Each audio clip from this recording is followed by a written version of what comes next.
And good morning. Napapasok ko na si Rapa, tapos pagkatapos niya, ako naman yung nag-prepare. Ako ang aking sinampay. Mamaya na siya. Malilate na ako sa appointment ko. May pupuntahan tayo dun sa tumawag sa akin sa early pregnancy kasi ika-counsel nila ako. Yun nga, inaayos ko na yung mga appointment ko ngayon kasi next week magtatrabaho na ako. May appointment na tayo sa GP bukas kasi pamamonitor natin yung ating sugar. And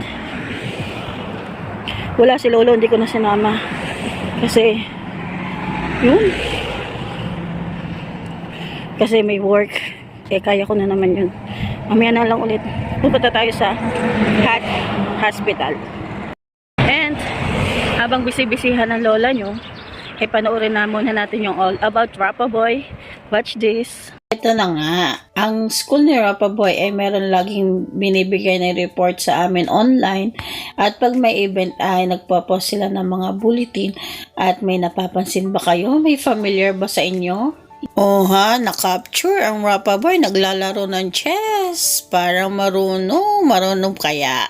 Pero meron tayong sekretong malupit. Hindi na pinapopos ni Rapa Boy itong kanyang ginawang video editing. Pero syempre, as a proud mommy, kinuha ko.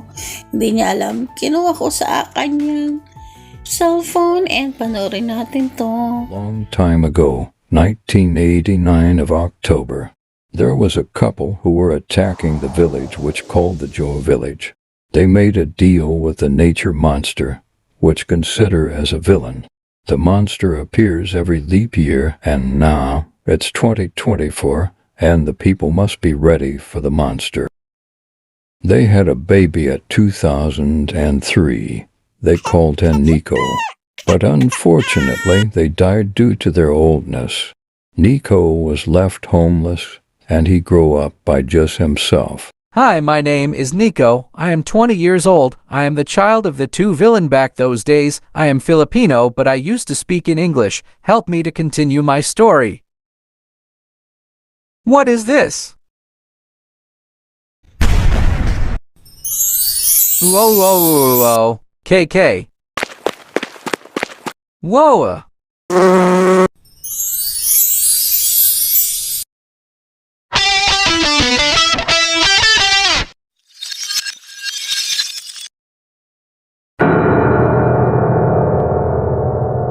Huh?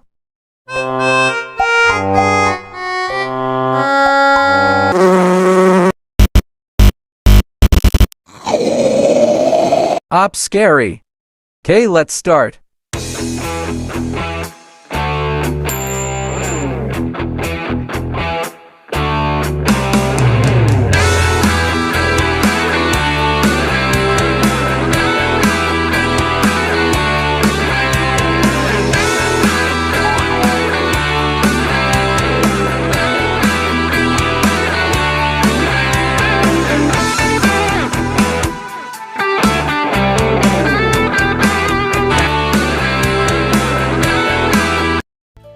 O diva, at ipinalabas pa yan sa classroom nila. Ayaw pa. And hindi lang yan, yung mga drawings niya nakapost din sa kanilang bulletin sa classroom. Very good, Rapa Boy. And nung makarating nga kami dito, nakahiligan na ni Rapa Boy na mag-play ng gitara ng kanyang daddy, at ibinigay na nga ito sa kanya. And ito yung first niyang kanta with the guitar. Panoorin natin.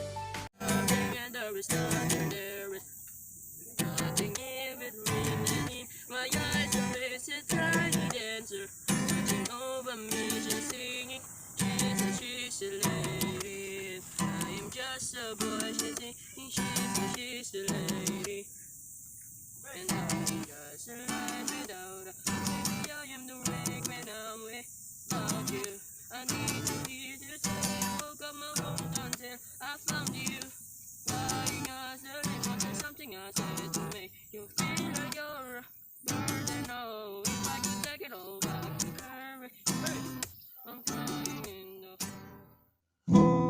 gustong tumingin sa iyong mga mata na nagniningning Kahit nasaan ka pa, pero bakit ba ang layo mo? Palaging magkabilang mundo, pero bakit ba ayaw mo? Pwedeng sa iyo lang ako nakatingin sa kisame. Kahit kung paano sasabihin sa'yo, gusto kung gusto kita. Nakatingin sa kisame. Kahit kung paano sasabihin sa'yo, gusto kung gusto kita. Alay ko nga para sa dalaga, walang kasing ganda. Mo'y roses ang alimuyag, kung nanaisin lang. Tadhanang mapandin lang, di pabayaan kailanman. Tungihim na umaasa, mata mo ang magkabasa.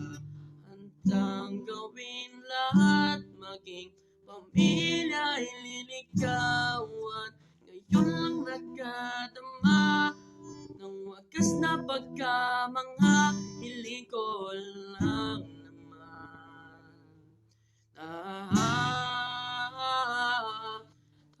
na sanang dalawa, ang siyang huli at ang umpisa.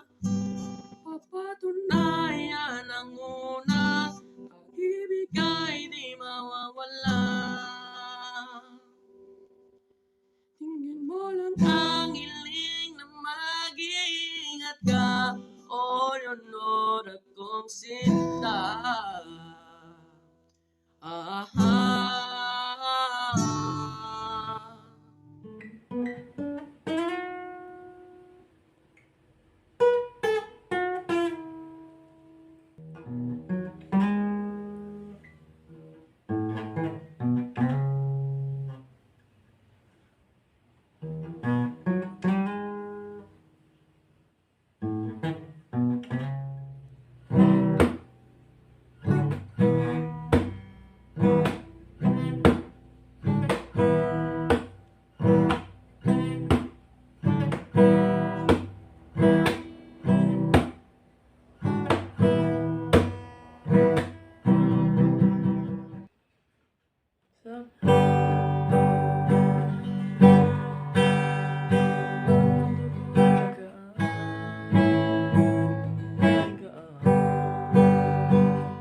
Say my name.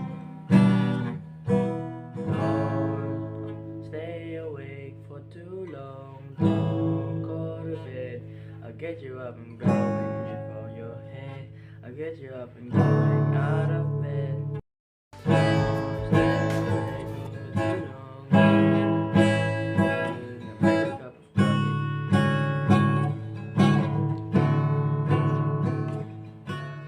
Sabay damang-dama sa aking kalam ng puno ng kawat ikaw. Kawat ikaw. Pangan. Naku, wag sana tayong makapiright doon.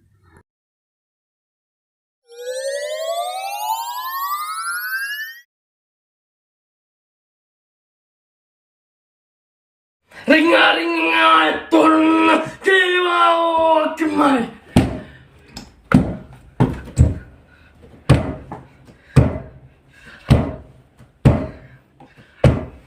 Konai karichi engurunne iyo. Au. Au. nay karit, kun nay karit, enguru ne, kopukea tua, aku tiawa kerang ewai payorahe, pokenei teuar, otako orang, aku tefano tayo, te fari teivi, engurunei, ngaivi atimatu pakia, marui, te tuku eto, potama, kopukea tua, eto kotomata, eto korang, kai nga mau nga vakai, toko tipuna, matuata eto, aramaira eto, tuatta eto, aramaira eto, ahate, ahatawana yeah.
Yes, nagkaroon ng ka-Dirtwin formal at umatin si Rappa Boy.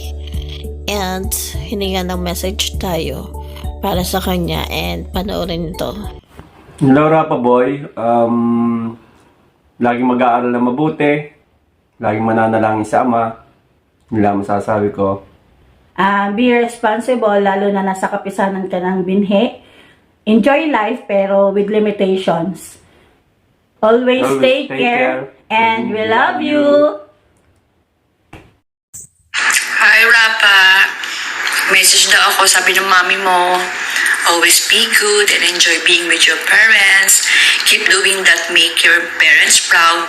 Good luck and be the best. Hi, Kuya Rappa. I hope you're good doing there.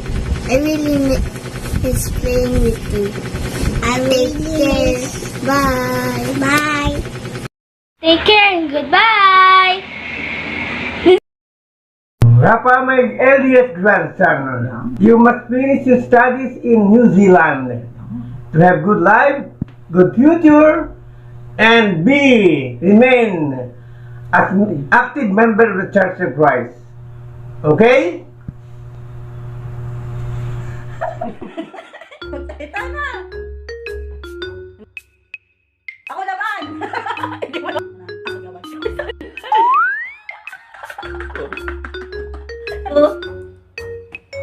Bye-bye. Take care. Bye-bye.